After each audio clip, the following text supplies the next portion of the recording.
Kia ora e te whānau, no mai huki mai ki On the Record with Ray, a Play It Strange podcast all about breaking into the music industry in Aotearoa. I'm your host Ray, award-winning artist, producer, engineer, and of course Play It Strange alumni.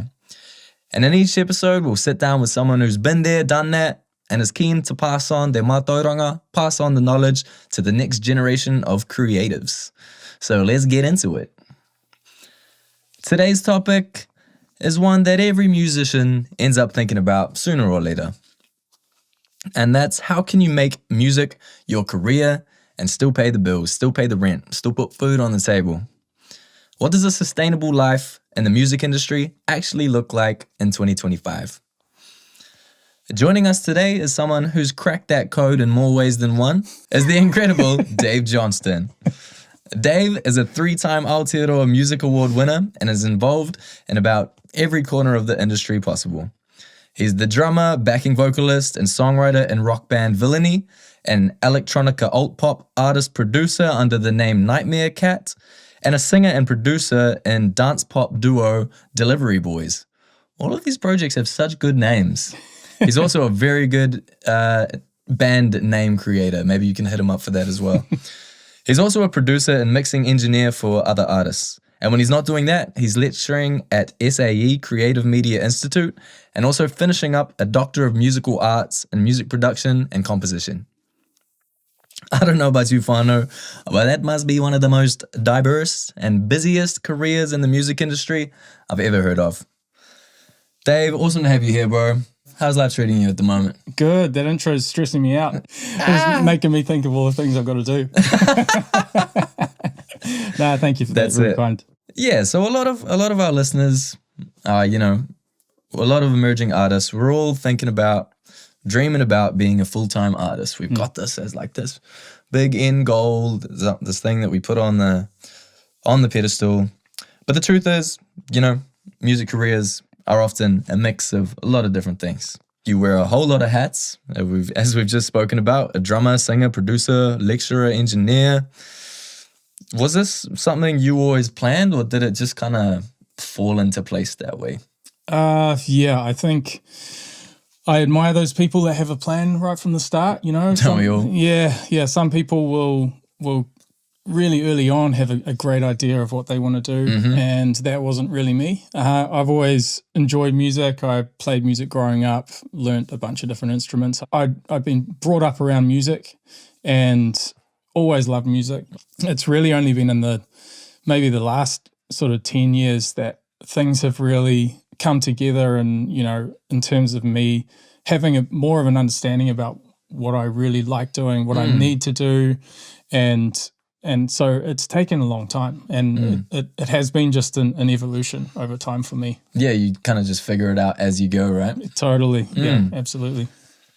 And yeah, like if you're one of those people that does have that clear, super singular vision of what they want to do with their life, that is great. But yeah, so many of us are like yourself, I think. We just figure it out as we go, and we like a lot of different things. Yeah, even as a musician, the type of music that I enjoy making and all of that, that's evolved a lot over time. And what I've figured out is that I like making music that falls into different categories now. So when I was 17, 18, I might have been really into music, but I didn't have any idea what type of music I even wanted to make. And, looking forward to where I am at now, I couldn't have guessed that I'd be doing what I'm doing now back then. So it has really been just a constant evolution, and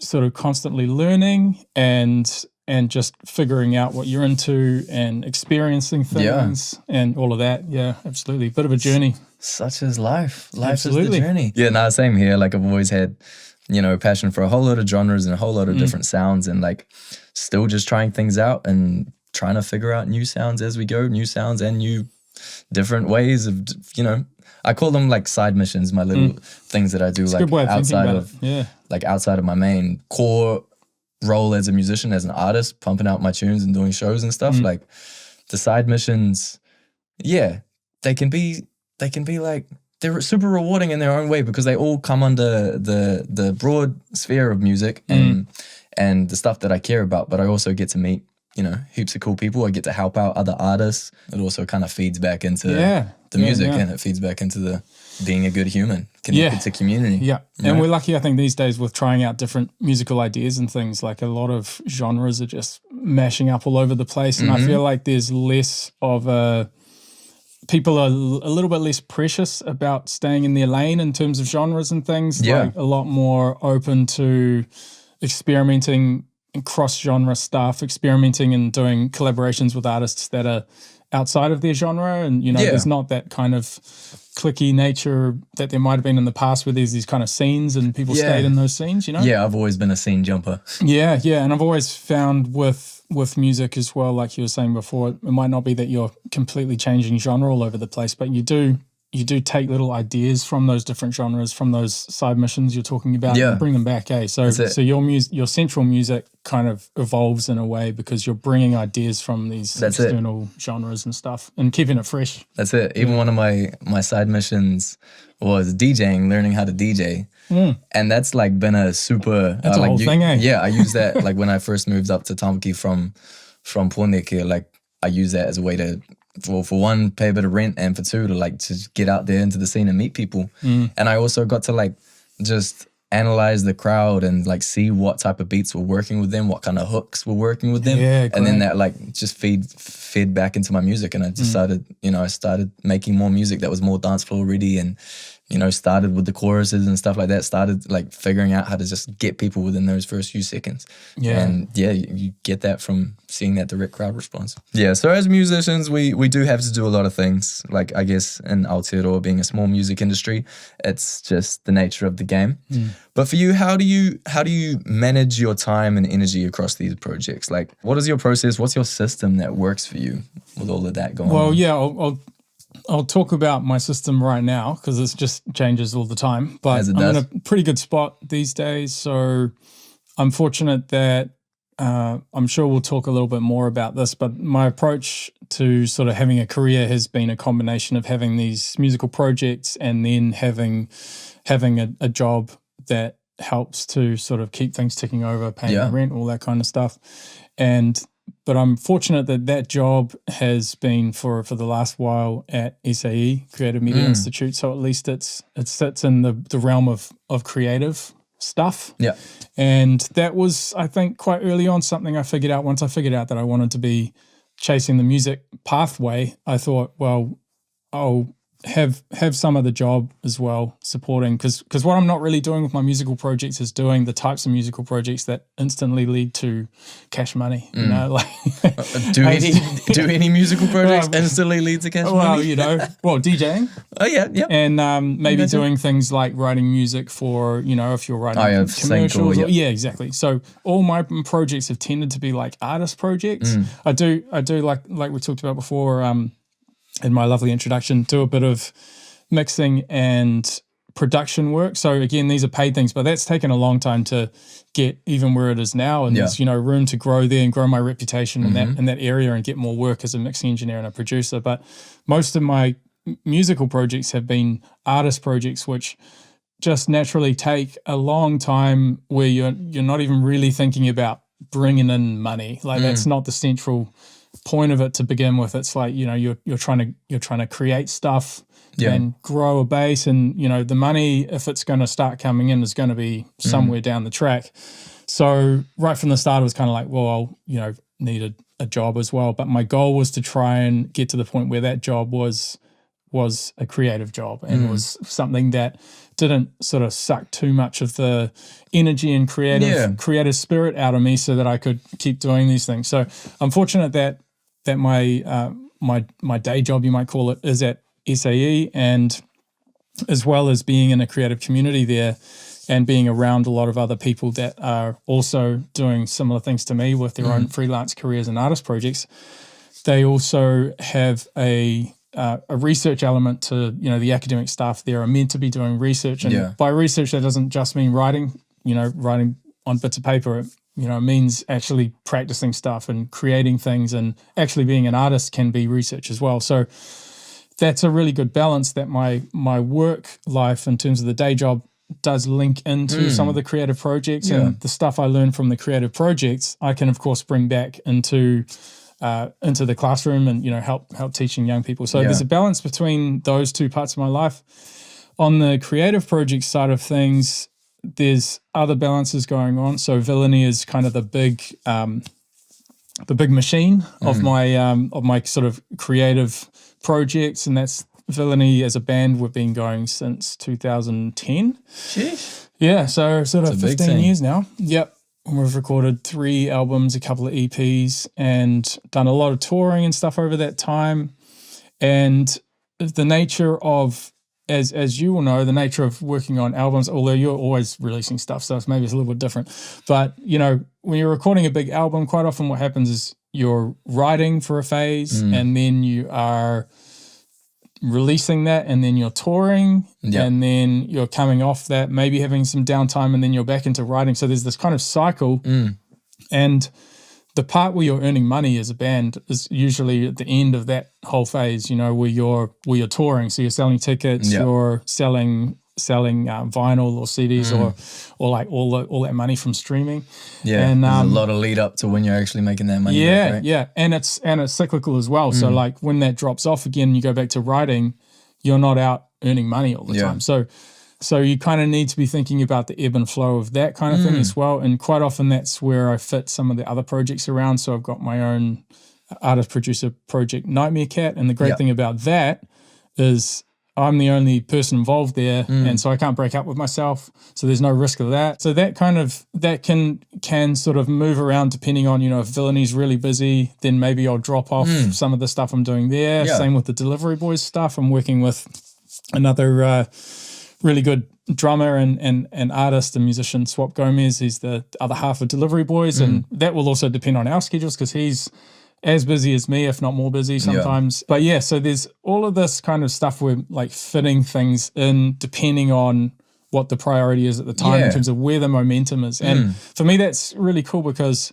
if you are, if you're just doing one project and you've got that ebb and flow, sometimes if it's ebbing and you've got all this creative energy, but the project is naturally in this kind of certain place, because I've got this other project going on, I can prioritize that. I can keep things going. I can keep my mixing chops up, my production, keep trying new things. That's the other good thing about having your own project. You can try stuff. You can experiment. Yeah. You're not like locked into the kind of the confines of whatever the other project. Like if you're in a band, there's multiple people that are deciding what the music is that their band's doing. So having your own things, I think, is really cool because you can just experiment. Yeah.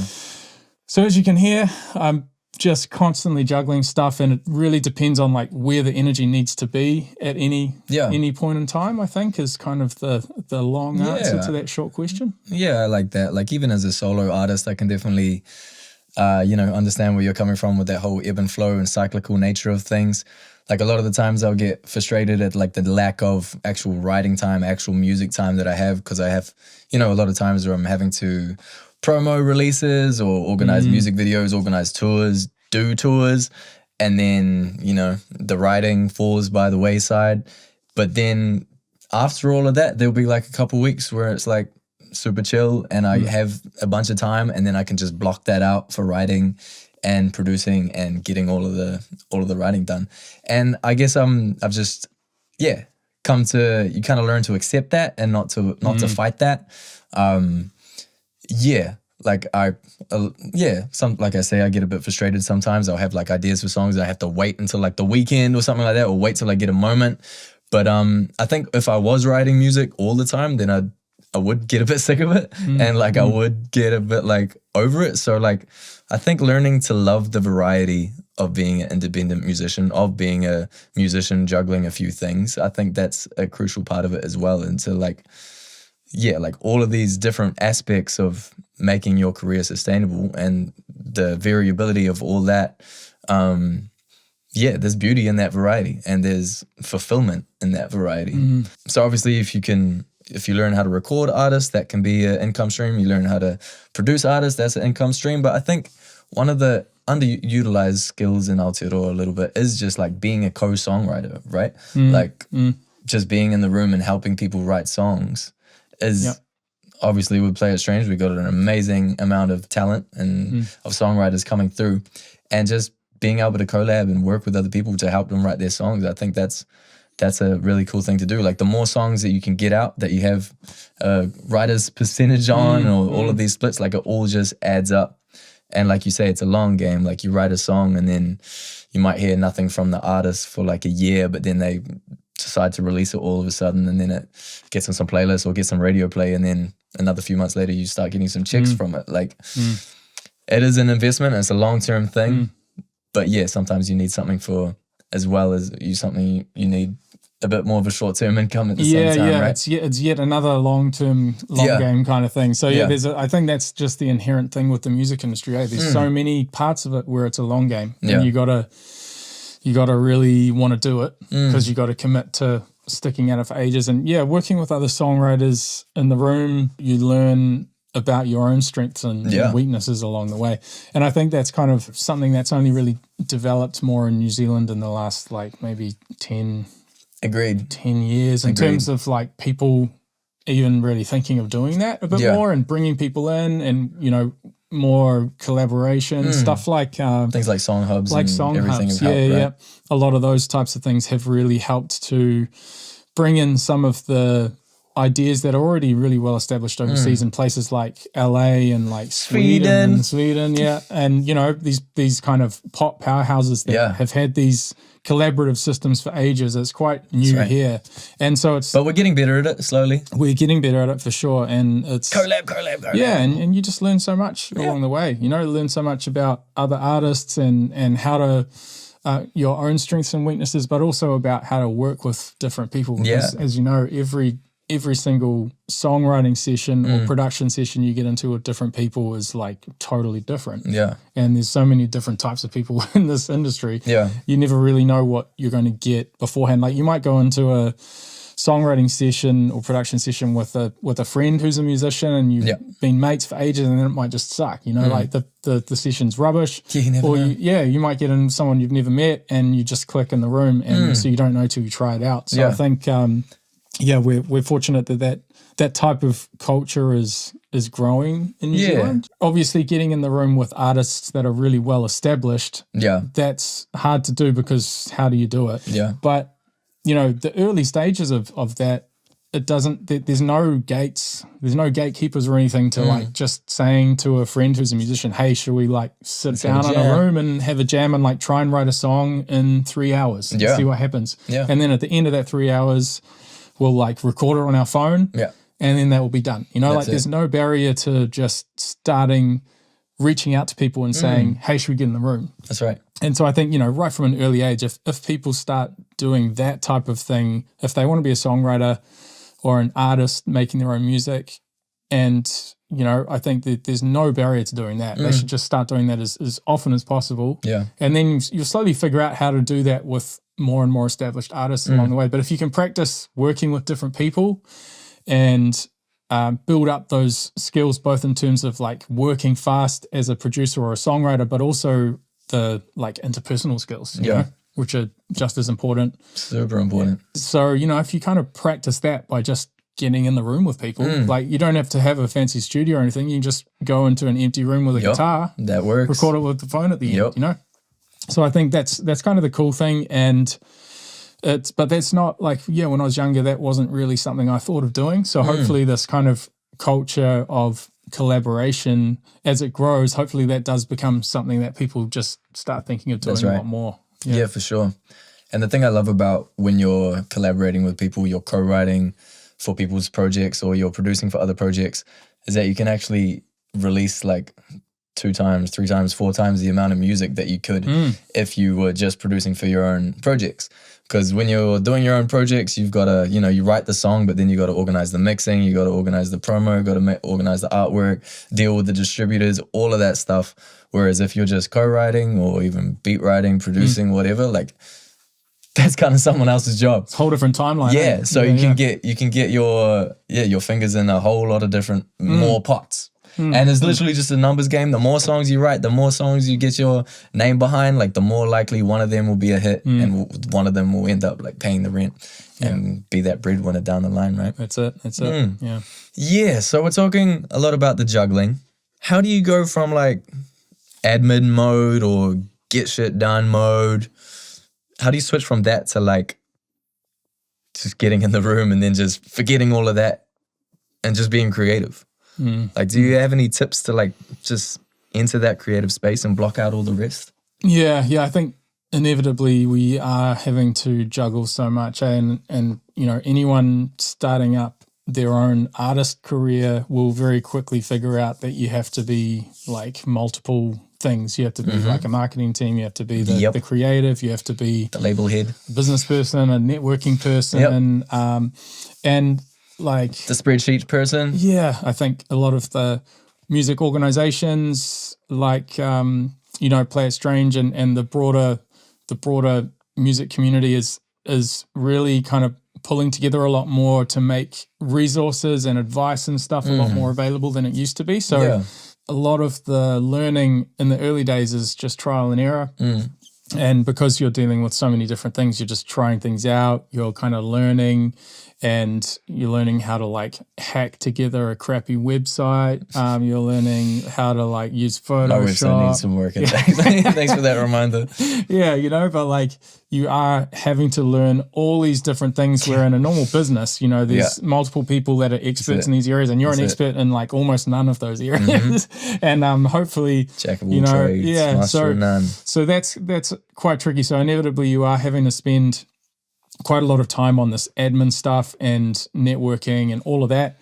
But yeah, I think it's easy to fall into that trap of forgetting to keep making music, which is the central thing. So I think you need to start figuring out some like systems and stuff. How do you do that? How do you kind of snap out of the admin mindset and get creative? And I think what you can't do is just wait until inspiration hits. I think that's not really a thing. It's like this romantic idea that you'll just get this great idea, and when you get that idea, you'll like run into the room and record it, and it'll be great. Yeah. Usually, there's like bigger and bigger times in between those moments. Yeah. So you have to start figuring out some kind of system where you will have like build up habits. I think for making music, and one of the ones that I've done. That I tend to do when I'm in the phase where I'm trying to come up with new ideas is this concept that I refer to as 30-minute mining, which is basically where you like sit in a room, you hit the timer 30 minutes, and then you start writing, whether it's a song or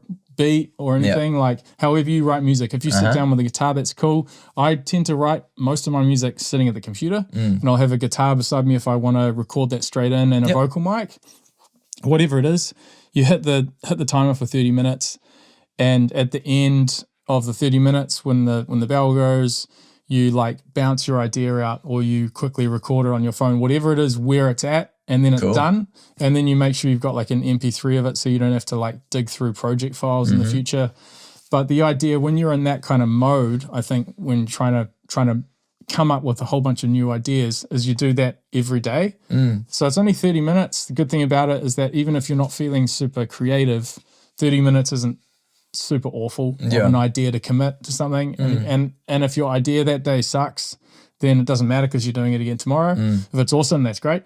But then if you say you do that for a month, you've got like 30 musical ideas in 1 month, which is actually like it stacks up so quick. Oh yeah. And then what you can do is you can go, what are the best 5 out of these 30 ideas, and like ditch the rest. Quite often I've ended up using things for other, like repurposing things. You're like building up this huge library of like ideas, right? Yeah. And I think, so the benefits there are, it's not that long each day, like 30 minutes, not much. But also you're practicing getting started really quick. So a lot of people talk about, and it's, you know, it can be a real thing, that whole writer's block idea, the blank canvas thing, where you just like don't know, you're not feeling motivated, don't know where to start. This is good because you just, the first thing you're practicing is starting. You know, you're practicing getting started every day, you know. And it's a good skill. Yeah, and once you get Starting's used to the hardest part. That nothing's scarier than that blank project. Yeah, and when you got a ticking clock, you're kind of getting used to the idea of like, oh, you might start by being like, oh, where should I start? But then you're like, Doesn't matter. Start somewhere. Yeah. Start with a kick Just drum. do something. Just yell something into the thing. Yeah. You know, like, so you get to It's just a placeholder. Absolutely. Where you're kind of like, just start with something. Yeah. So you're kind of practicing that whole getting started thing, and it's not relying on inspiration hitting at the right time, and it's practicing getting started. It's practicing moving fast, because when you get in the room with other people as a songwriter, or especially as a producer, you don't want to be the person like slowing the session down because you're like clicking through all those kick drum samples, and all the songwriters sitting around like waiting for you to find a good kick sample. Just in your headphones, like yeah. So even if you're coming out of like admin brain, where you've been doing spreadsheets and all of that,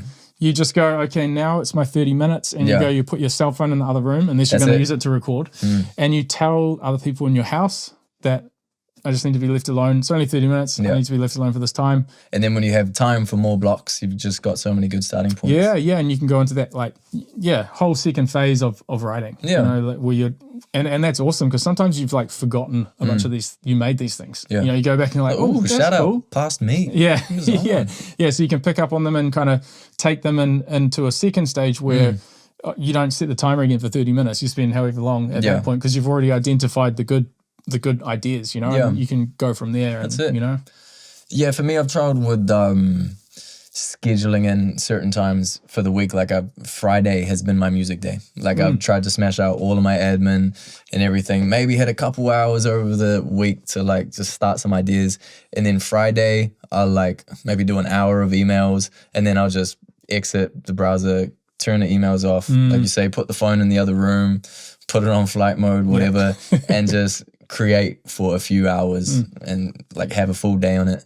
And for me, that has like satisfied my creative need to like have some time for me to just write tunes and have fun, but also staying on top of all the admin.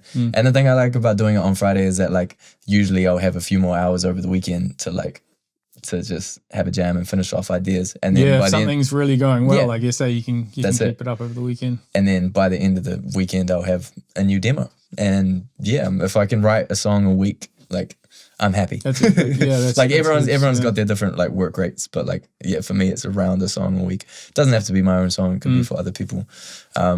Just that dedicated time though. And I think dedicated creative time, and you don't always have to go into it knowing exactly what you're gonna do. Sometimes you just need to sit down and just see what happens and have that blank slate and just. And I think you also got to be prepared to like be facing the reality at the end of those 3 hours or whatever that what you made is a bit average, and you're gonna feel a bit like crap. But the idea is that you don't suck and you're not useless. That's right. And just do it again next week, do it again next day. You got to get through the shitty songs so that you can get to the good songs. Yeah, absolutely. As someone great once said, I forgot who said that.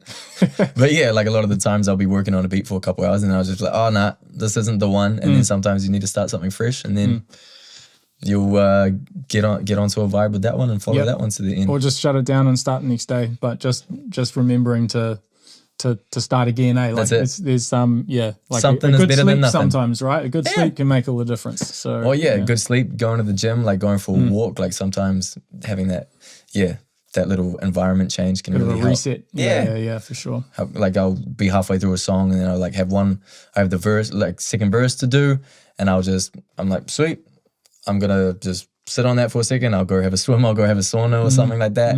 And then I will have like, just in the back of my mind, got a few more ideas for that verse and where I want to go with it. And then when I get back to the studio, get back home or whatever, I can just lay that down. You know, I'll have some songs that like song ideas that will be past that early mining stage I talked about, in this stage where you've identified there's something cool about it that you like.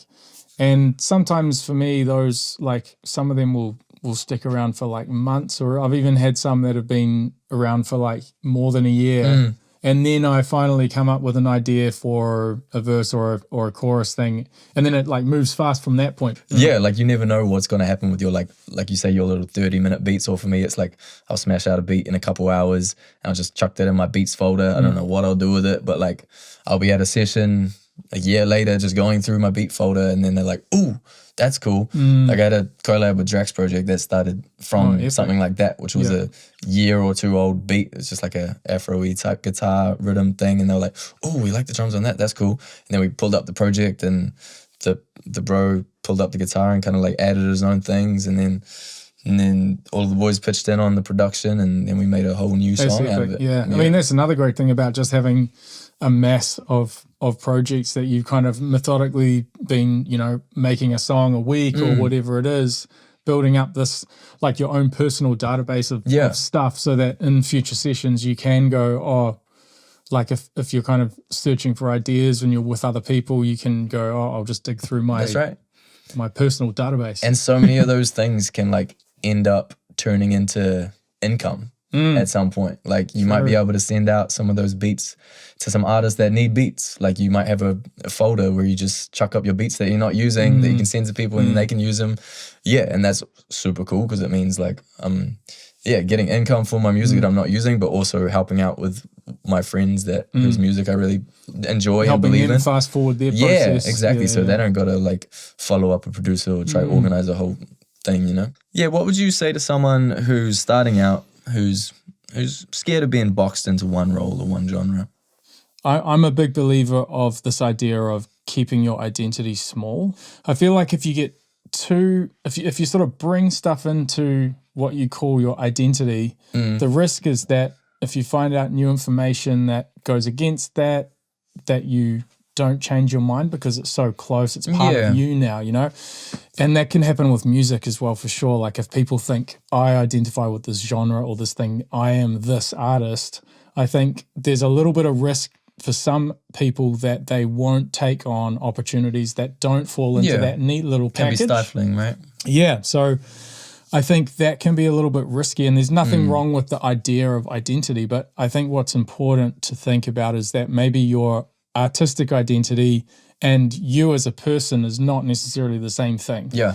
And so I think if you can get an artistic identity to be quite strong, that's great, But it doesn't mean you can't have a slightly different personal identity and then maybe even other artistic identities. Yeah. So you've got one artist project and then, like you're saying, with your side missions or other work you're doing that is creative, like maybe you do like record some radio jingles or something like that. That doesn't mean that you're a sellout in your other project. Not at all. There's a whole different thing. Yeah. And so I think it's really important to think about that identity question and the genre question in that type of way, where like there doesn't have to just be one version of the stuff, and it doesn't have to be that you only operate in one genre.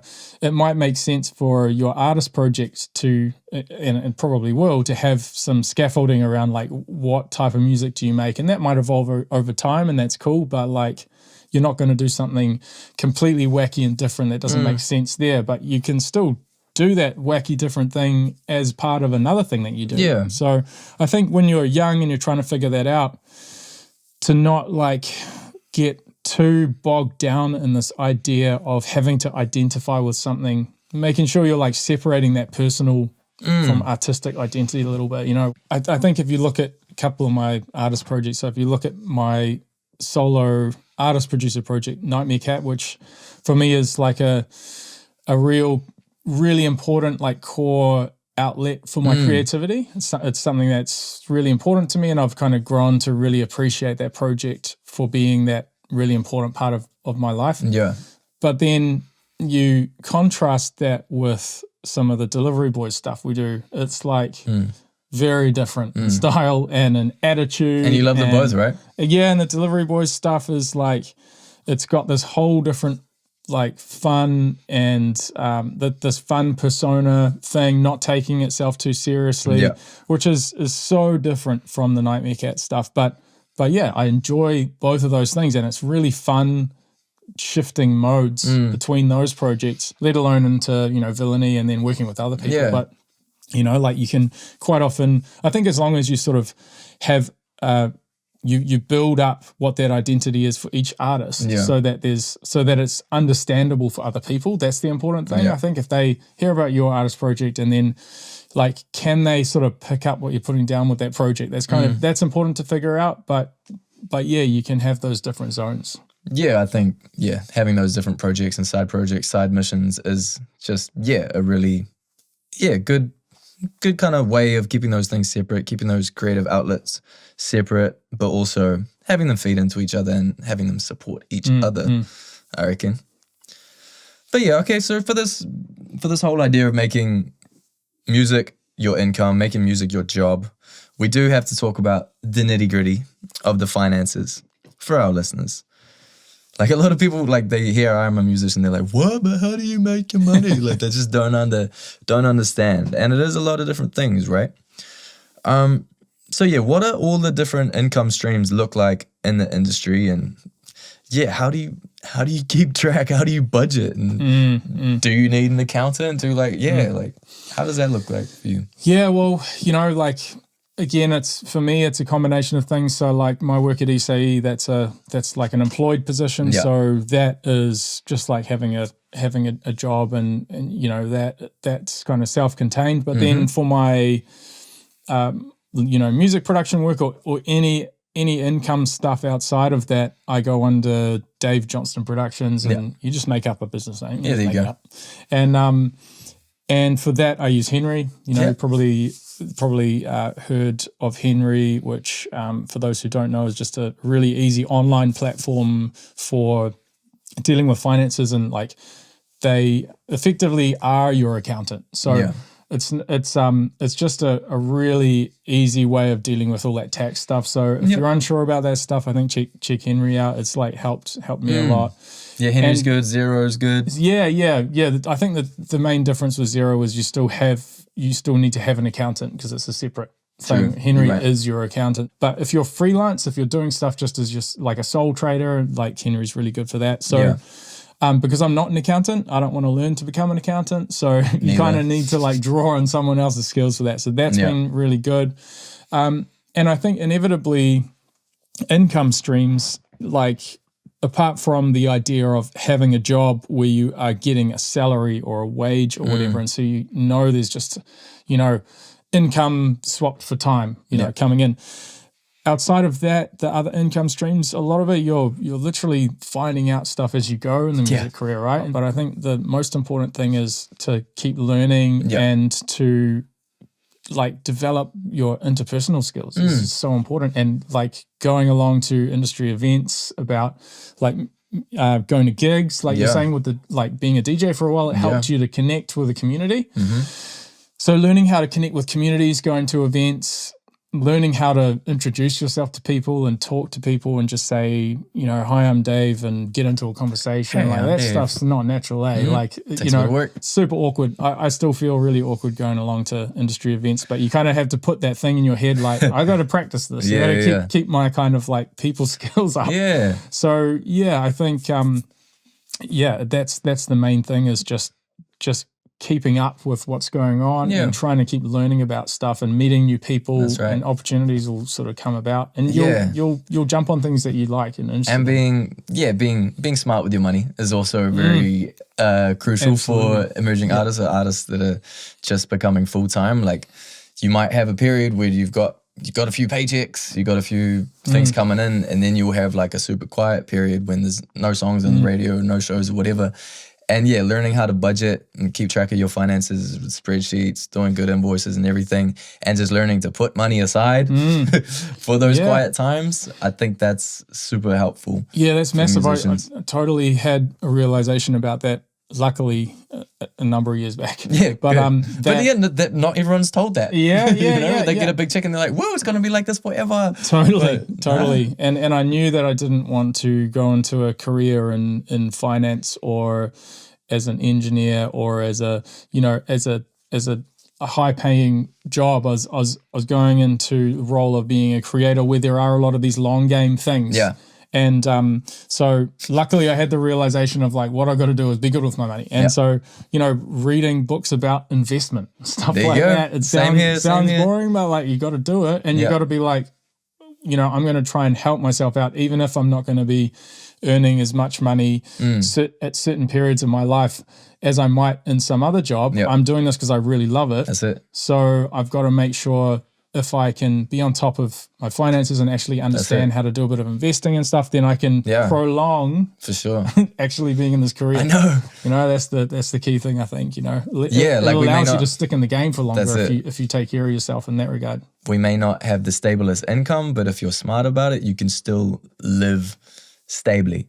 by like doing it. that saving. Yeah. You like the stably? I don't think that's a word, Dave, but we're gonna go with it. Yeah, like if you like as you say, if you put the money aside in the savings into investments, into whatever you need, like it just helps out with the long run and helps you survive. Like you know, we've talked about the variety, diversifying, but yeah, I think just being smart with the finances and hopefully is super important as well. young people listening to this, hopefully that's an idea to get into this, and maybe talk to some people if you know someone in your life that's good at business or finance, and you know, ask them questions. Yeah. Or if parents hear this kind of stuff, like helping out their kids that want to be musicians, I think that's really useful, being, you know, trying to encourage them about this. Like if you want to do this, just make sure you're looking after yourself. Yeah.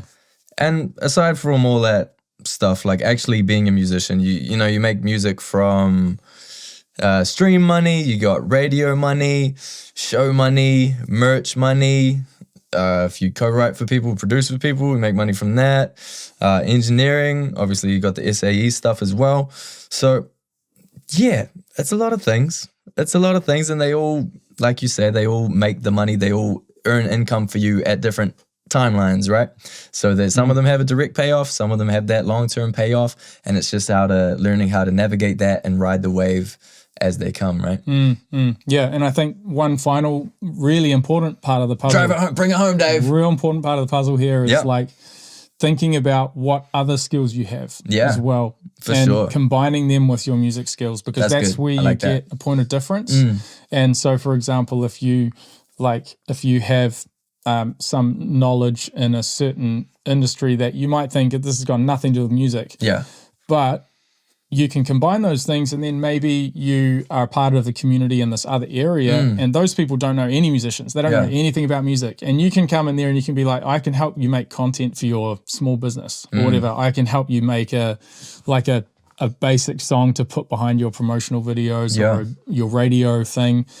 Because they don't know anyone in the music industry. They don't deal with music industry. So now you're an expert over here, and you know, you're kind of, you do have a point of difference. So I think that's another real big thing. There's like music industry centric opportunities for making money, but then there's like, do you have another skill that you can combine with music and find yourself like a point of difference and access different communities and bring your kind of skill set to those areas? Yeah, no, I agree with that for sure. Like for me and my skills in te reo, like that's definitely helped open up a whole different side of income as like under the music world. Like I produce for real artists, and I like have been able to use that as a strength in my music to actually make money. So like there's, you know, whatever your skills are, whatever your like niche skills, the individual things you can bring to the table, like there's totally a way to. And then you become an expert in that little point of difference area. You become an expert in that area, and people start coming to you for that. So yeah, it's massive. Do you know anyone in the Aotearoa music industry that doesn't need to wear multiple hats to survive?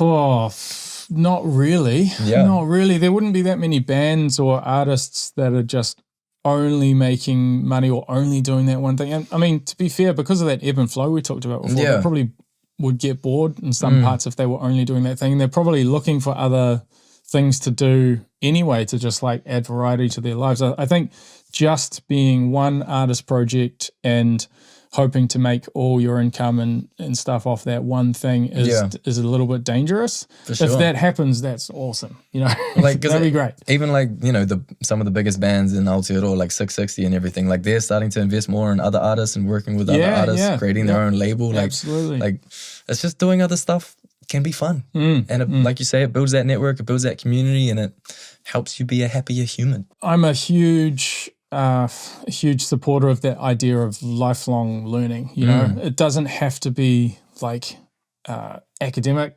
learning. It doesn't have to be at institutes or universities or anything. Just learning stuff, like continuing to do that and not getting stale and sitting on, you know. So I've always kind of done that. I've always had this desire to keep sort of doing things. For both my master's and doctorate study, I was doing that while working full time and continuing to do music, and it overlaps a lot because I was doing those about music. So, true.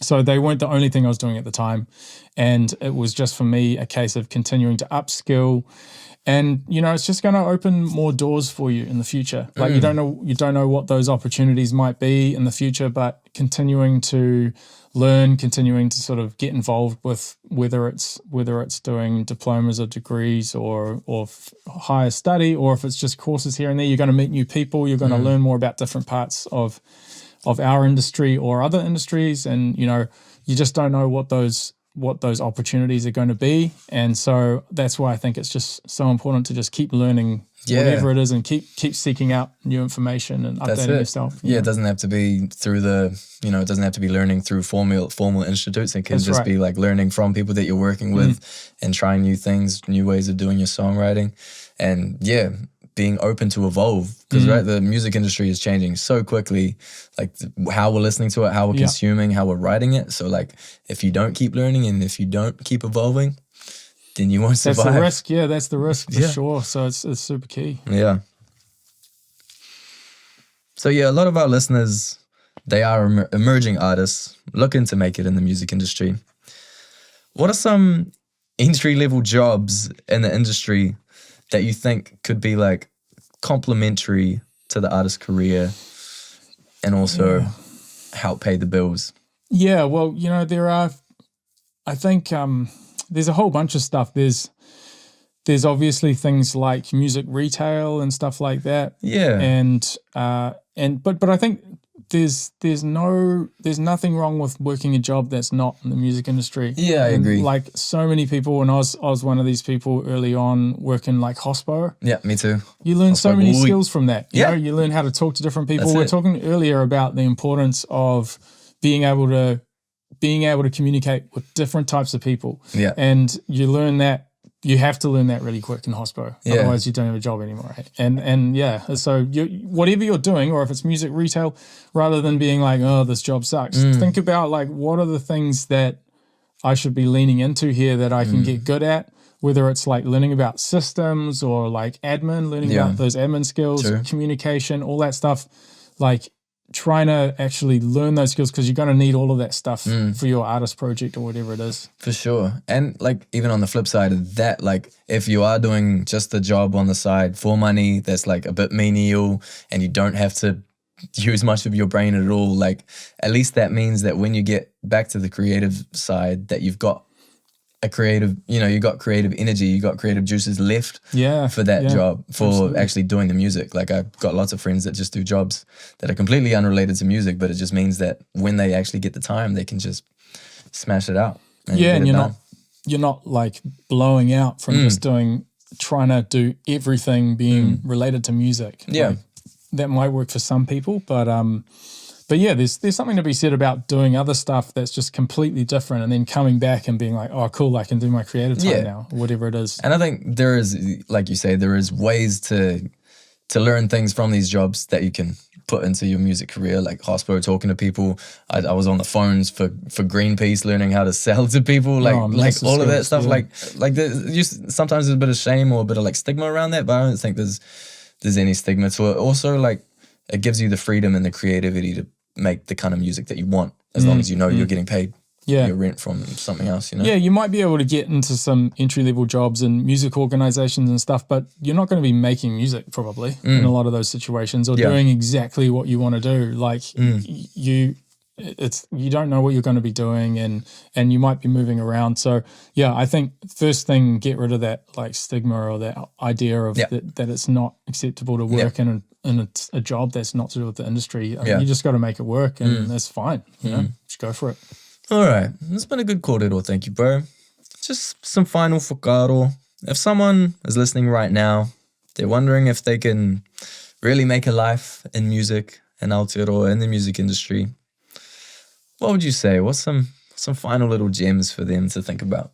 Well, I think you just got to give it a good crack. If you feel like this is something you need to do, and I think a lot of us have that feeling like we need to be making music. Yep. And figuring out what that looks like, that's another task. But if you have that thing in you where you're like, I really need to be doing this, then you just need to keep learning, figure it out, and Keep going. Yeah, take on opportunities and just remember that the career path is not a straight line. Yeah. It's like never a straight line. Like you can talk to any musician and talk about a whole bunch of weird jobs they've done in their career or weird, like what their musical path has Side been. missions. Yeah. And that can be quite inspiring because you can be like, oh, it wasn't a straight line for you. Yeah, exactly. And so zigzagging all over the place and you're doing this random thing over here and then you're going and working in something that's nothing to do with music. Yeah. And then, so, but I think that's the core thing. If you feel like this is something I have to do, then just stick at it and you will, as long as you keep growing, you keep working with new people, you keep learning, then you'll figure it out along the way. I think that's it. Just keeping involved with things. That's kind of key. If you're kind of like, oh, I could do music, and you know, if it's a passing thought, then very risky industry to be getting involved with because like, that's right. If your one goal in life is to just make money, maybe pick something else. yeah.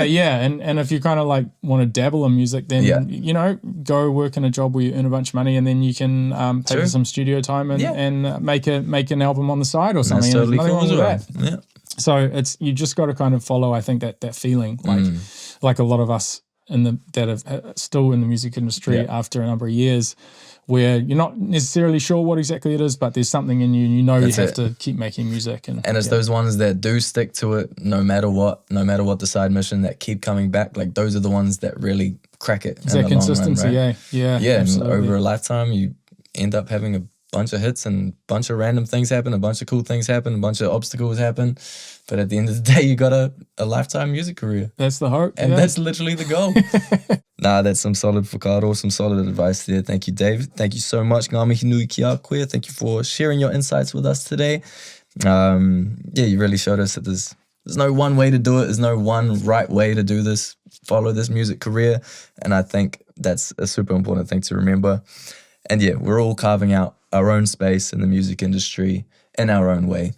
And that's totally fine. All right, that's us, whānau. Catch you next time on The Record with Ray, where we're helping the next generation of Aotearoa musicians with a career in the industry. Ka kits!